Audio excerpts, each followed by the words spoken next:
Today, I'm walking through Garages VHS and showing exactly what you can expect from the tape and its packaging.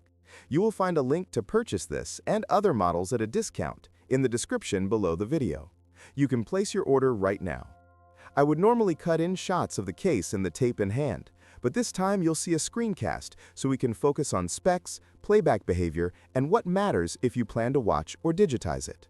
On the screen is the cover art, a standard 4:3 design with simple typography. Did you know that the best discounts on Amazon last only a few hours? That's why I launched 2 channels where I publish the highest discounts on Amazon products in real time every day. Follow the link in the description and subscribe to our Threads and Telegram channels right now to consistently save money on your everyday purchases.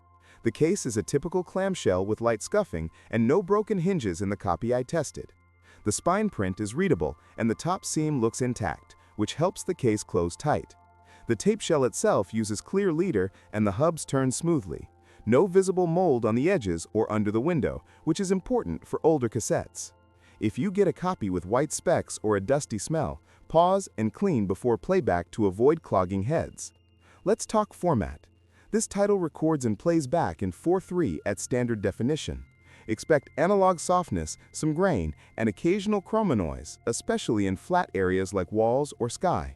The mastering appears to be SP, not EP, so motion looks a bit cleaner and text overlays are more readable than long play dubs.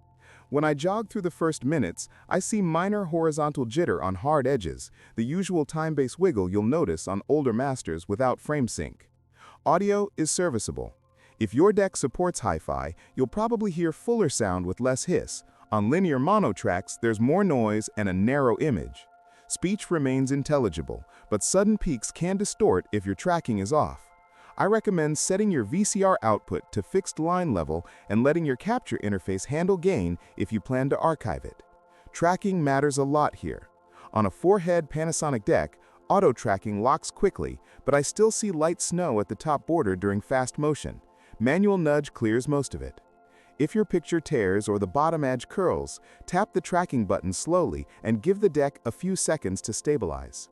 A simple external time-based corrector or a DVD recorder used as a pass-through can reduce flagging and improve capture stability. Now the content focus. As the title suggests, this is aimed at garage enthusiasts and practical viewers.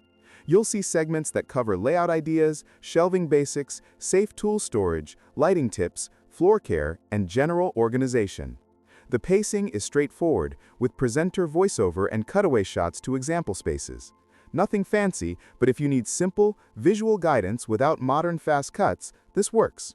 The downside is the age. Styles look dated, and measurements flash on screen briefly, which can be annoying when pausing to copy them down. Tape condition will vary by copy. Rewind is smooth, and there's no sticky shed behavior in the sample I tested, but if your machine squeals or the picture smears after a few minutes, stop and let the tape acclimate, then try again. A gentle full wind-through on a standalone rewinder can even out pack tension before playback. Always clean heads after any suspect tape to avoid carrying residue to other cassettes. If you plan to digitize, capture at the deck's composite output with a stable interface, keep levels conservative to avoid clipping, and de-interlace with a motion-adaptive filter. Don't expect miracles, you'll keep the analog look, but you can tame rainbowing on fine patterns and reduce low-level noise. For casual viewing on a CRT, most of these artifacts fade into the background, and the experience feels authentic. Overall, Garages VHS is a niche pickup. It's best for collectors, fans of period instructional videos, or anyone setting up a basic garage layout and okay with retro visuals. If you want modern HD detail, this won't satisfy. If you value a simple walkthrough and don't mind analog quirks, it delivers what it promises. If this helped, hit like and subscribe. It tells me to review more rare tapes and practical how-to titles.